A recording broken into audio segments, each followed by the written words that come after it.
What do you choose? What's this? Sunday, Bloody Sunday.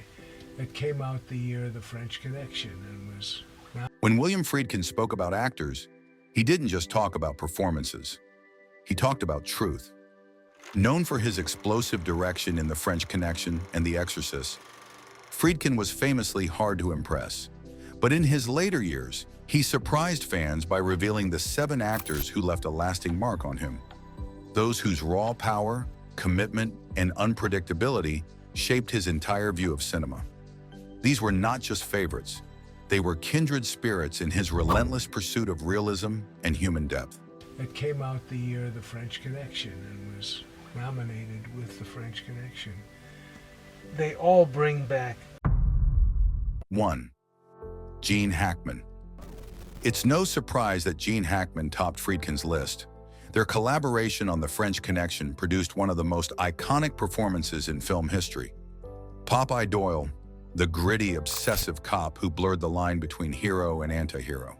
Friedkin often said Hackman was a director's dream, and nightmare rolled into one.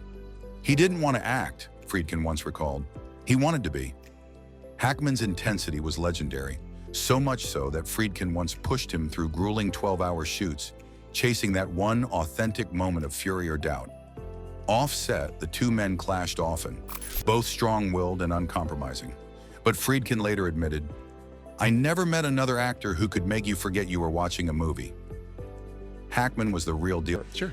So we did it, and at one point they were saying, well, what's Gene going to do? And I said, Gene will figure out what to do, because he's really good. 2. Ellen Burstyn. When Friedkin cast Ellen Burstyn in The Exorcist, he knew he was asking her to go through hell, literally. From being hurled across the set by stunt harnesses to filming emotionally exhausting scenes of a mother watching her daughter's torment. Burstyn's performance was nothing short of fearless. Friedkin admired her professionalism, saying she brought grace to horror. He often described her as the emotional heart of the film, grounding the supernatural chaos in maternal anguish. What Friedkin loved most about Burstyn was her commitment to realism. She didn't play fear, she felt it. So Ellen, you are teaching actors to become more conscious, more aware, so they can bring a... Ellen gave that film its soul, he said years later. Without her, it would have been just another horror story. 3. Roy Scheider. Roy Scheider first impressed Friedkin in The French Connection, but it was their friendship that truly endured. Friedkin often said Scheider was an actor of immense humanity, someone who could convey moral conflict with a single glance. While Hackman's performance carried explosive energy, Scheider brought quiet strength, a calm amid chaos. Friedkin admired that. A lot of times we were playing against nothing. There was nothing there. Could we recreate the look? I just want to try and recreate the look. My feet goes up. Roy never overacted, he said. He understood the power of restraint. Their collaboration was seamless, built on trust.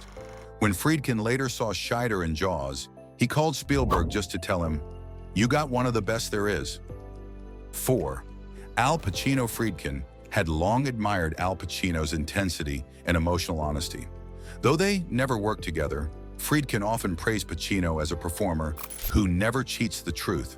He saw in Pacino a similar hunger that drove his own directing, a relentless search for the authentic. Whether it was Serpico or Dog Day Afternoon, Pacino's raw nerve fascinated him. In an interview, Friedkin once said, "Pacino reminds me of a panther, quiet until the moment he strikes." He loved how Pacino balanced theatricality with realism, saying that his performances were alive in every frame. For Friedkin, Pacino embodied the kind of risk-taking that defined 1970s cinema. Iotum Christo Jesu Domine nostrum, vitam aeternam. Amen. Ego te lineolia salutis in Christo Jesu Domine nostrum. Bold, human, and utterly fearless. 5. Frances McDormand. Though Friedkin came from an earlier generation, he had deep respect for modern performers, and Frances McDormand stood out to him.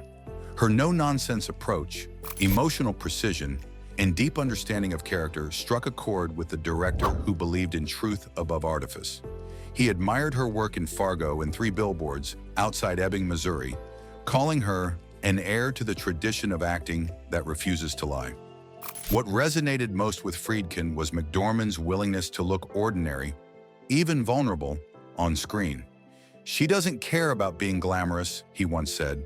"She cares about being real. That's why she reminds me of the greats. Burstyn, Dunaway, Roland." Counted daily, or what kind of a routine here? Ma'am, I answered your question. 6. Peter Falk. Friedkin had a special fondness for Peter Falk, not just for his acting, but for his personality.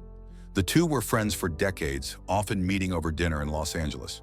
Friedkin admired Falk's humility and naturalness, a man who could slip between comedy and tragedy without breaking stride.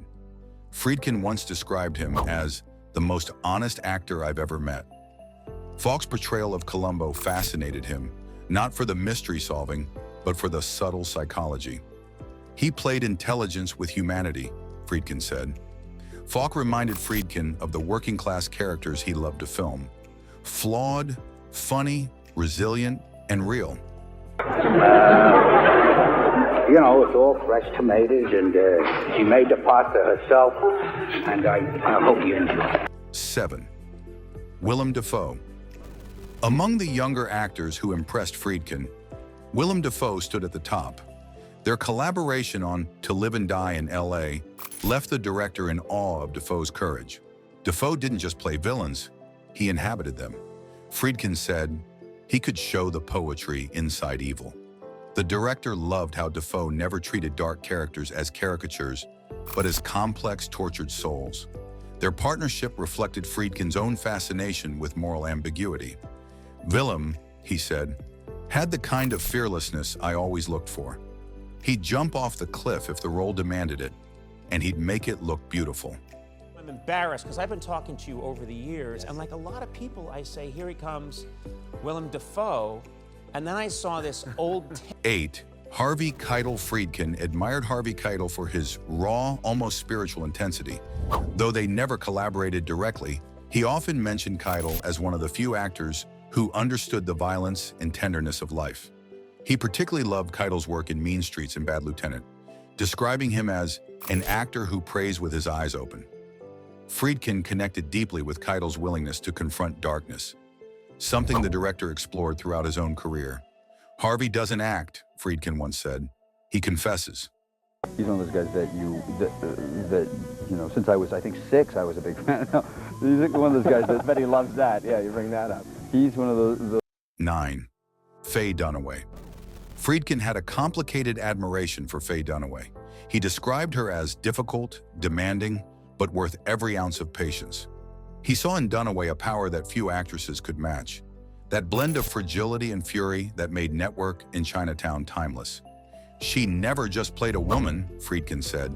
"She played the human condition." He believed her screen presence rivaled the greats of the Golden Age. She could hold a close-up like Bette Davis. Despite their occasional clashes of temperament, Friedkin respected Dunaway as one of the last true stars of the auteur era, a hurricane in a silk dress. Incredible. You know, you've received 3 Oscar nominations, of course. You won for Network. 10. Brad Dourif. Finally, Friedkin's list closed with Brad Dourif, an actor he called a genius in madness. Their collaboration in The Exorcist 3 left a profound impression on him. Dourif's performance as the tormented killer possessed by evil was so intense that Friedkin said he would often forget it was acting at all. He could stare into the camera and make you believe you were seeing something otherworldly, Friedkin said.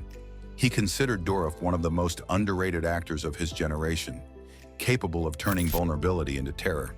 Brad, he said, was born for the roles that scared everyone else away. For William Friedkin, acting was never about fame or beauty. It was about truth. But he's no sweat.